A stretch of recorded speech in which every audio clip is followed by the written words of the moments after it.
Yogyakarta, Fakultas Ilmu Sosial dan Politik. Di mana pada episode kali ini kita datang dalam pembahasan yang berbeda, pastinya dengan narasumber kita yang berbeda juga, pastinya juga narasumber yang percaya. Mungkin bisa kita perkenalkan dulu narasumber kita siapa, yaitu Yogi Kurniawan selaku Kepala Subbagian Keuangan RSUD Sultan Imaduddin Kabupaten Kota Barat, yang kita akan membahas bagaimana pengelolaan dana untuk COVID-19 di Kabupaten Kota Barat sendiri. Mungkin kita langsung saja ke Bang Yogi. Halo, Assalamualaikum. Jelas nggak suaranya? Kayak jelas. Oh ya. Sebelumnya kenalan dulu deh. Ya. Oke. Nama saya Putri Diana. Saya satu mahasiswa Universitas Muhammadiyah Yogyakarta, Fakultas Ilmu Sosial dan Politik. Salah satu mahasiswa Kobar dari Kobar juga. Fakultas Sipil ya. Enaknya manggilnya apa ya? Terserah aja. Bapak juga, saya biasa dipanggil Bapak. Pak atau Bang, nggak masalah. Ya biar enak aja gitu. Ya. Mungkin bisa dimulai ya Bang. Oh ya, ini langsung aja kah? Saya coba dulu ya. Tes, memang udah masuk aja suaranya. Iya. Kalau suara Putri ini kayaknya agak karena pengaruh mic aja ya, tapi saya terdengar jelas aja. Nah, nggak live juga. Saya lepas aja, saya di ruangan aja. Iya. Dengar jelas ya Bang. Ya, silakan. Jelas aja ya suara saya. Iya. Mungkin saya di sini intro sedikit ya Bang, menjelaskan sedikit. Ya. Dapat informasi mungkin dalam kebijakan Pemda Kabupaten Kota Barat untuk pendanaan COVID sendiri Kobar itu melalui APBD Kabupaten Kobar. Mungkin dengan sebutan ya, melalui APBD. Ya, BTT atau biaya tidak terduga. BTT. Ya, BTT, belanja tidak terduga Kabupaten Kota Barat. Ya. Mungkin dalam pendanaan itu Pemda juga bekerja sama ya dengan berbagai sektor dalam BTT. Ya. Yang pertama itu Dinas Kesehatan, yang kedua ada BTT, yang RSUD ya. BPBD, dan yang ya BPBD penanggulangan bencana, Dinas Sosial. Ya. Yang pada awalnya sebenarnya dalam pendanaan untuk COVID ini juga masih masuk ke dalam keuangan daerah. Tetapi karena adanya BTT, jadi harus dibagi ke 4 sektor tersebut. Yang sebenarnya dan yang memegang utama dari pendanaan ini itu Badan Pengelolaan Keuangan dan Aset Daerah. Betul? Ya, BPKAD. Nah, mungkin karena di dalam BTT ini bekerja sama dengan 4 sektor tersebut dan salah satunya itu bekerja sama dengan RSUD, maka kita di sini akan membahas pada bagian RSUD. Untuk itu mungkin kita langsung saja dalam pertanyaan pertama, bagaimana pengelolaan dana untuk COVID-19 ini di RSUD ini, Bang? Pengelolaan di RSUD ya. Ya, ini langsung saya jawab dulu ya. Ya. Iya Bang, mungkin bisa dijelaskan. Ya, Assalamualaikum warahmatullahi wabarakatuh. Terima kasih, Dek Putri. Ini saya mewakili RSUD Sultan Imaduddin, saya Yogi, Kepala Subbagian Keuangannya. Seperti yang informasi sebelumnya juga sudah diketahui, bahwa memang ketika pandemi COVID ini ditetapkan sebagai pandemi, artinya bencana yang tidak bersifat di luar bencana alam ya, bencana kesehatan. Pemkab Kobar berinisiatif menggunakan dana BTT namanya, belanja tidak terduga, untuk penanganan pandemi ini, termasuk salah satunya Pemkab Kobar ini kan terdiri dari SKPD namanya, Satuan Kerja Perangkat Daerah. Jadi Pemkab Kobar itu dalam pelaksanaan kegiatan eksekutifnya dia terdiri dari banyak sekali SKPD, ada dinas kesehatan, Bapeda, ada segala macam dinas kesehatan. Saya rasa juga sudah mulai ada gambaran kalau Putri mengambil program studi ilmu fisipol ya.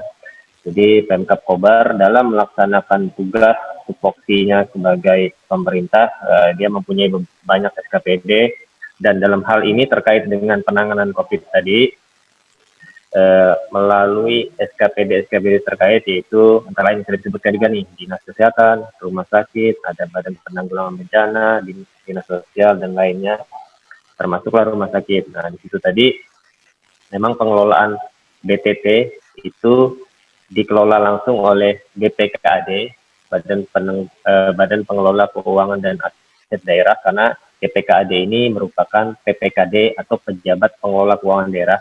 Mereka yang punya anggaran, karena anggaran BTT ini kan awalnya tidak dianggarkan di anggaran tahun 2020 awalnya, tapi ketika terjadi pandemi, maka inisiatif dari Pemkab Kobar adalah menggunakan BTT tadi untuk penanggulangan bencana dari penanggulangan pandemi tadi.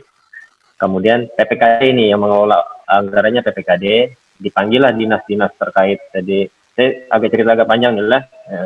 Jadi dipanggillah dinas-dinas terkait sesuai dengan tupoksinya. Misalkan dinas kesehatan ini kan membawahi puskesmas, membawahi macam-macam pelayanan kesehatan termasuk Labkesda. Kemudian rumah sakit ini memang mengelola rumah sakit milik pemerintah Kabupaten Kota Barat. Kemudian ada dinas sosial, ada juga badan BPPD tadi yang mengelola masing-masing tupoksinya nih. Rumah sakit kebagian mengelola penanggulangan atau penanganan pandemi terhadap pasien yang dirawat di rumah sakit. Jadi ada masing-masing bagiannya.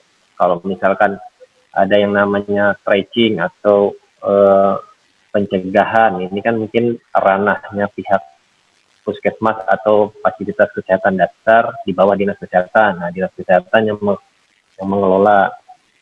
Kemudian kalau rumah sakit tadi, pasien-pasien yang dirujuk atau dirawat di rumah sakit terkait pasien COVID, nah itu tadi ranahnya atau tupoksi dari rumah sakit yang menanggulangi.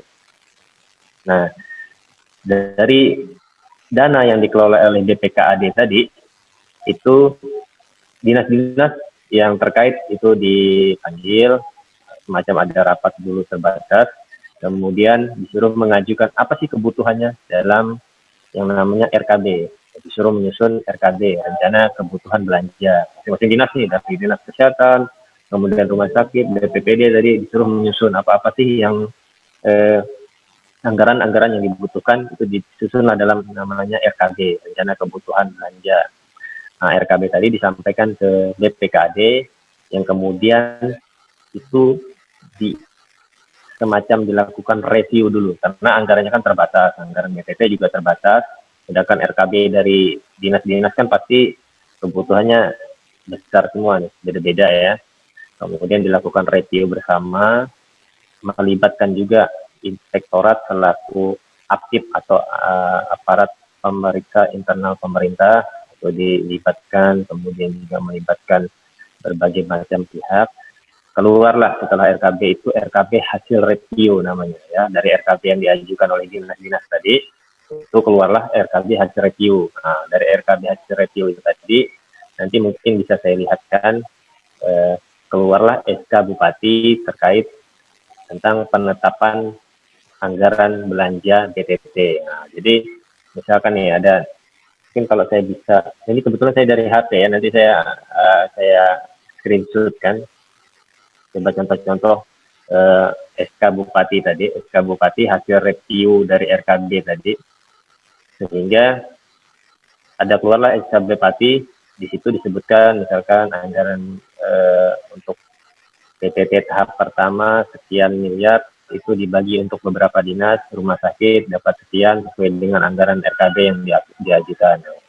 Setelah itu rekeningnya langsung ditransfer ke masing-masing rekening instansi atau rekening SKPD, rekening Dinkes, rekening rumah sakit dari BPKD nih tadi, dari BPKD tadi langsung mentransfer sehingga kemudian langsung digunakan karena itu jadi jatuhnya juga penggunaannya adalah pengelolaan dana darurat sehingga juga memang mekanismenya UPGU atau yang dipermudah lah nanti mungkin kalau rincinya bisa kita jelaskan. Jadi seperti itu tuh gambaran pengelolaan dana BPT yang digunakan untuk menangani penanganan bencana pandemi COVID di pemerintah Kabupaten Barat, khususnya di rumah sakit. Nah, seperti itu pengelolaannya. Mungkin bisa dilanjutkan lagi. Atau ada yang ingin dipertanyakan dulu? BTT bagian RSUD sendiri itu digunakan buat penanganan untuk pasien COVID ya. Seperti kayak lainnya itu untuk BTT sendiri dibagi menurut ranahnya ya, Bang, aspeknya begitu ya untuk BTT. Ya, yang di rumah sakit dikhususkan untuk memang penanganan biaya-biaya atau pembiayaan yang timbul akibat pengelolaan pasien COVID tadi. Misalkan ya, misalkan contoh, yang pertama ada belanja honor untuk relawan. Jadi kan rumah sakit itu memang ada pegawai, ada pegawai. Memang untuk pegawai ini kan awalnya hanya kita tugaskan untuk melayani pelayanan pasien umum. Kemudian ketika pasien COVID membludak itu dibutuhkan relawan karena pegawai yang ada tidak cukup. Nah, untuk relawan ini tadi diberikan honor dan insentif atau tambahan penghasilan. Nah, itu kita bebankan dari situ. Kemudian juga ada pembelian alat-alat BHP, bahan habis pakai, kemudian alat-alat seperti alat-alat pelindung diri untuk petugas-petugas kita, nah, itu juga kita bebankan dari situ, dan juga untuk sarana-sarana pendukung dan prasarana pendukung itu semua itu tadi kita masukkan ke dalam RKB. Setelah direview baru itulah anggaran BPT tadi kita gunakan untuk membiayai kebutuhan-kebutuhan seperti yang dimaksud. Jadi kita lihatkan aja. Nah, itu seperti itu. Untuk itu apakah untuk pertanyaan selanjutnya ya Bang, dari situ kita melihat kan untuk penanganan, apakah ada sasaran atau prioritas nih dari anggaran tersebut untuk pasien misalnya, atau untuk keperluan alat medis seperti itu? Karena mungkin kita lihat dari beberapa hari yang lalu ya Bang, Kabupaten Betaring Barat sendiri ada penambahan atau peningkatan untuk pasien COVID-nya. Jadi apakah ada yang diprioritaskan dari itu? Ya, kalau untuk prioritas yang pertama jelas APD ya.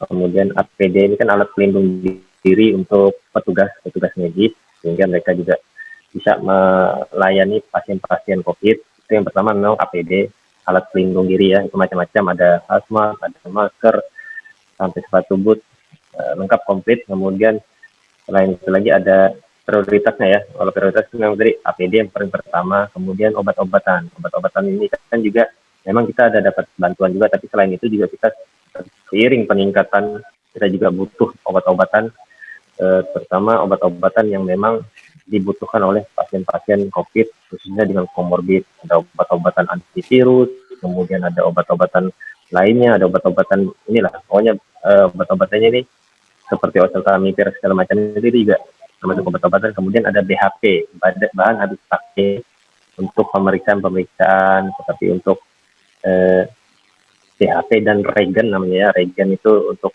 alat labnya untuk pemeriksaan PCR, pemeriksaan rapid dan segala macam. Ini juga dalam rangka memang pelayanan pasien COVID tadi.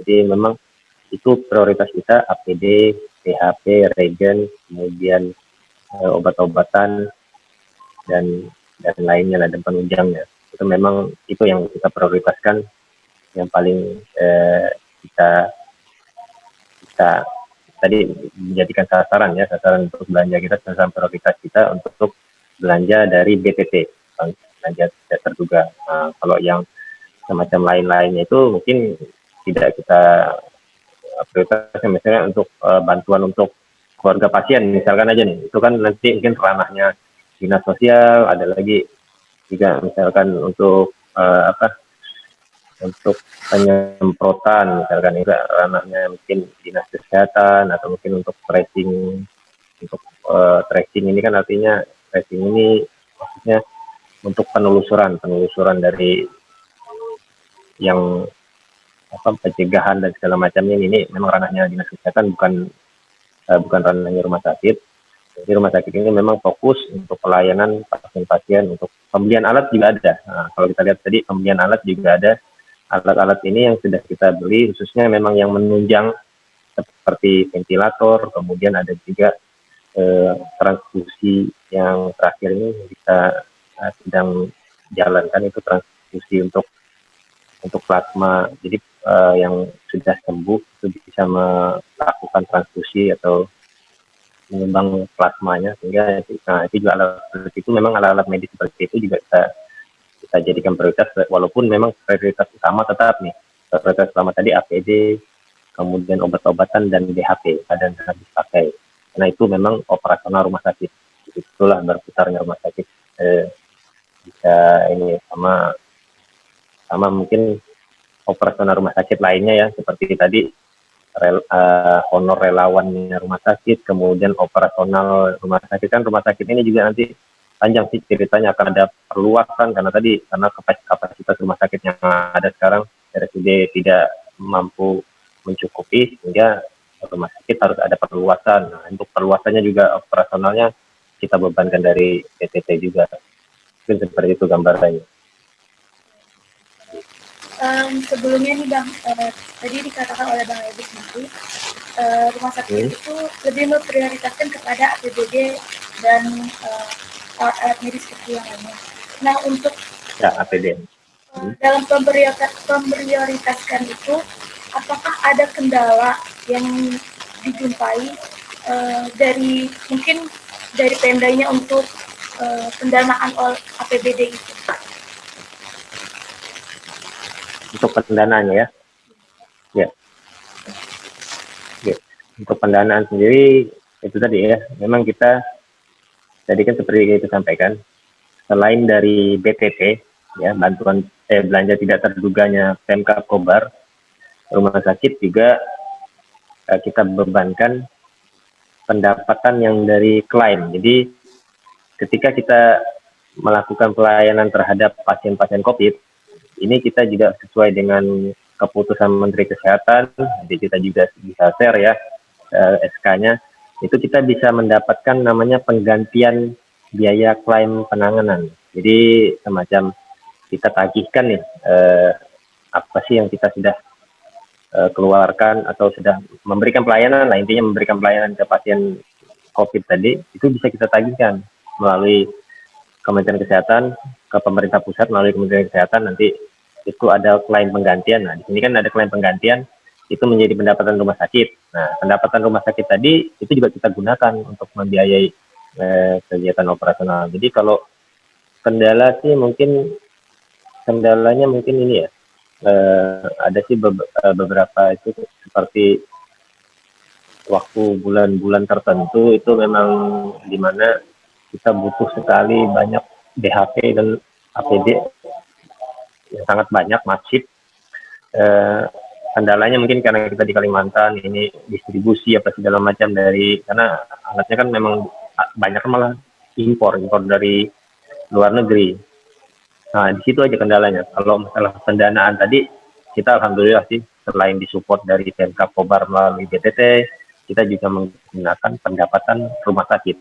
Karena pendapatan rumah sakit yang kita peroleh juga dari klaim penanganan COVID. Jadi selama ini malah kita itu tadi, kalau anggaran ada, tapi kadang memang ini tadi yang agak sulit ketika proses distribusi barang atau ini tadi, atau memang kelangkaan dari barangnya.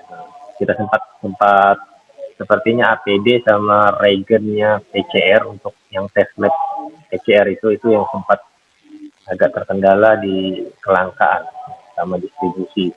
Itu saja sih. Kalau masalah anggarannya malah saya merasakan, saya mewakili rumah sakit mengucapkan terima kasih sih kepada pemerintah, baik pemerintah daerah maupun pemerintah pusat yang semuanya mensupport sebenarnya. Walaupun uh, kita disupport oleh pemerintah pusat, nyatanya juga pemerintah pusat yang malah berutang ke luar negeri atau segala macam kan, karena itu memang kewajiban pemerintah nih menyediakan anggaran. Memang kalau kita lihat dari kacamata kita sendiri, kita anggaran berlebih karena itu urusan pemerintah pusat yang cari. Mungkin itu. Kalau kendalanya itu tadi ya, mungkin ada di distribusi, kita sempat kesulitan distribusi karena dari luar negeri impor, kemudian juga ada sempat kekosongan alat-alat seperti itu. Itu aja kalau kendalanya. Terima kasih dok. Mungkin selanjutnya ya bang. Sebelumnya nih yang abang katakan pertama, BTT itu kan hasil biaya tidak terduga itu dibagi tidak terduga dari 4 sektor itu. Nah, mungkin kira-kira nih kalau boleh tahu berapa nominal anggaran yang anggaran yang diberikan oleh Pemda? Karena itu kan dibagi ya, dalam 4 sektor itu.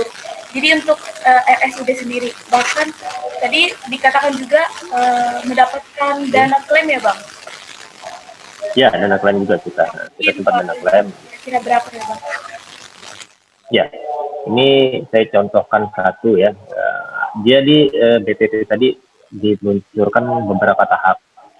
Kan ketika kita disuruh mengajukan RKB dulu, namanya rencana kebutuhan biaya, kemudian dirapatkan review segala macam itu, kemudian diluncurkanlah ini. Ini saya coba contoh satu, nanti saya nggak apa-apa nih, saya kirim juga ke Putri. Ini contoh satu, misalkan berdasarkan keputusan Bupati nomor 61 tahun 2020 ini ya, 2020 ini tentang penetapan anggaran BTT tahap pertama. Tahap pertama ini keluarlah anggarannya sebesar 1,4 miliar. 1,4 miliar ya. 1,4 miliar ini dibagi menjadi beberapa dinas, rumah sakit 725 juta, kemudian BPBD 385 juta, dinas kesehatan 351 juta. Nah, ini coba contoh salah satu. Contohnya satu. Saya lihatkan aja. Nanti saya kirim aja, nggak masalah kok. Ya, nah ini contohnya satu. Ini kan dari 1,4 miliar ini. Ini 1,4 miliar ya. Kelihatan ya? Nggak gitu. Nanti kalau nah 1,4 ini nanti ke rumah sakit 725, kemudian BPBD 385, 351. Dari rinciannya memang sudah sampai ke bawah ini selain tanda tangan Bupati, ini nanti ada rinciannya kok. Nah, sini ada rinciannya 700 juta tadi, untuk apa aja sudah ada rinciannya. Kebutuhan rumah sakit tadi ada APD, ada BHP, ini nggak apa-apa. Nanti karena ini bentuk transparansi, kita nggak masalah sih, kita lihatkan aja. Jadi ini contohnya setiap SK Bupati tadi, BPP tadi ya, itu sudah ada semuanya. Rincian belanjanya sudah ada. Untuk apa sih 1,4 miliar tadi? 1,4 miliar tadi 700 untuk rumah sakit,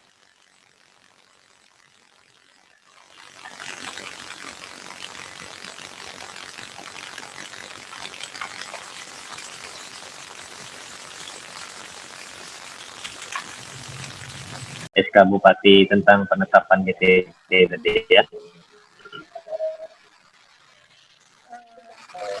Jadi untuk dana RSUD sendiri sebelumnya itu melakukan rancangan keuangan terlebih dahulu ya bang, karena dari BTT ya, nyusun rencana kebutuhan.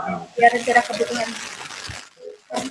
Karena dari Pemda sendiri itu kan telah dibagi dana untuk penanganan COVID sendiri atau yang disebut dengan BED ya, dibagi menjadi 4 sektor. Jadi kurang lebihnya seperti itu ya Bang untuk pengelolaan dana Ya, pada RSUD ini. oh, ya, mau ada kira-kira seperti itu. Mungkin segitu juga Bang wawancara untuk hari ini. Oh ya, Ada hal yang perlu katakan Bang? gimana? Mungkin ada tambahan atau ada hal yang perlu dikatakan gitu Bang oleh Bang Edi? Gitu. Oh iya, ya. Sebelumnya saya ucapkan juga terima kasih buat Dek Putri dan Universitas Muhammadiyah Yogyakarta. Kita sebagai perwakilan dari Pemkab Kobar mengapresiasi nih dalam hal uh, adik-adik seperti inilah yang nantinya juga kita butuh kerjasamanya selalu ya, karena siapa lagi yang akan melanjutkan perjalanan dan perjuangan memang birokrasi kita pemerintah. Kita berharap pada mahasiswa Kobar yang nantinya mudah-mudahan ya bisa mengabdi dan memberikan kontribusi lah kepada Pemkab Kobar Kota Barat. Saya juga dulu pernah menjadi mahasiswa dan merasakan hal yang sama, sehingga kita juga dulu terus ini berkoordinasi dengan Pemkab karena apalagi sih yang membangun daerah kita selain kita sendiri ya. Nah, dan juga semoga Universitas Muhammadiyah Yogyakarta dan universitas lainnya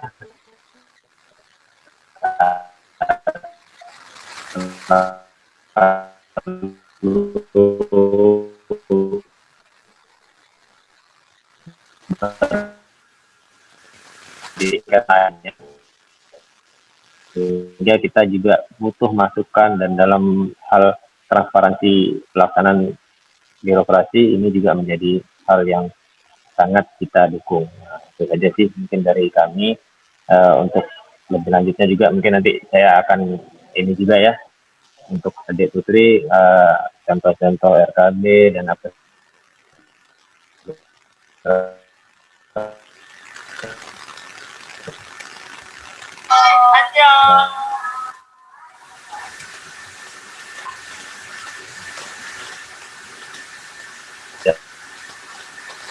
dan tidak.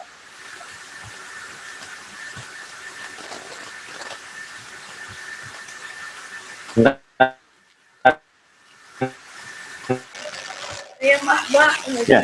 jarikan di sini juga. Iya, sama ini juga kayaknya di rumah sakit juga agak kurang ini juga, Putri. Nanti kita lanjut aja ya ini ya. Okay, jangan ragu pokoknya ya sama ini ya.